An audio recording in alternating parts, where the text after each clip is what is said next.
Hi, if you like the video, please remember to subscribe.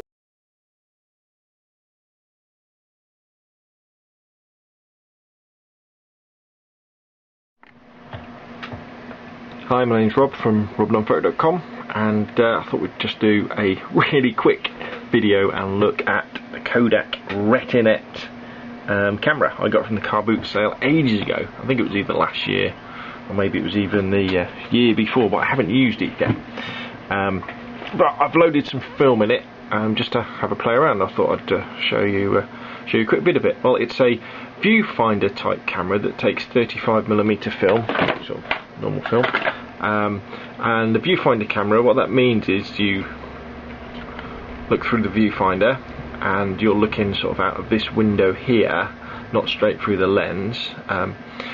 And the tricky thing about viewfinders in comparison to rangefinders is that with a viewfinder it's quite tricky to focus, I guess, because the way you focus is, you might be able to see this, but you actually have to move the lens and put in how many feet away you are from your subject, starting off at, I guess, 0.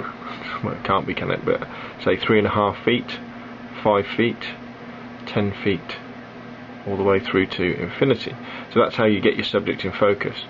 And then what you see then is that basically you control the exposure with all these dials and here. So we've got one dial for just there for our f-stop, which goes from 3.5 through to f22, and then if we hold that down, we've then got all our shutter speeds from a 500th of a second through to bulb, and it's got almost like a program mode in the fact that they click together. But I know you're saying, well, how do you work out what the correct exposure is?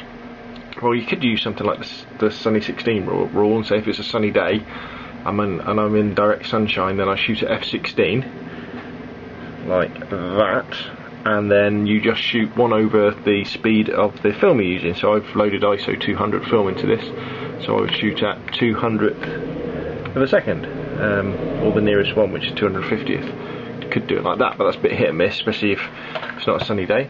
So instead I can use a light meter.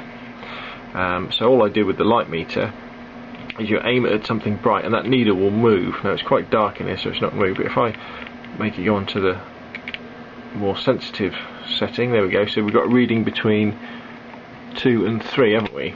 So we just go down here, move that between 2 and 3. Then if you look up here, it tells you what aperture and shutter speeds combinations. So if we're shooting at, I don't know, f5.6, we're going to be using an 1/8 of a second.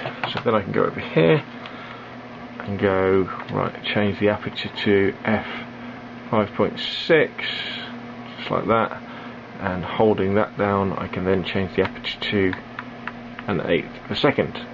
So I'd obviously have to use a tripod or put the camera on something, because that would be very, very slow. So as you can see, it's a little bit of a complicated way of taking photographs, but it really makes you think about distance, aperture, shutter speed, light, all that sort of stuff, and I'm looking forward to running a roll of film for it. I've put some Kodak film in that I got from the car boot sale. What is it? Kodak Kodak Color Plus. I think it's expired as well. When did it expire?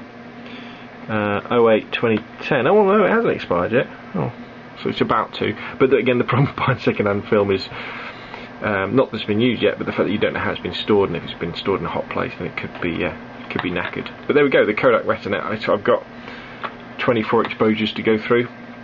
I'm looking forward to. But I think what I'm going to do with this one is really try and sort of take unusual photographs. So I think you'll probably find I'll be taking photographs at angles, getting in close, just to see what this lens can produce. I'm not expecting anything sharp, but I am expecting lots of flare, out of focus shots, and maybe something a little bit different to the normal sort of SLR photography I do. Okay, my name's Rob from robnonphoto.com. Thanks for watching.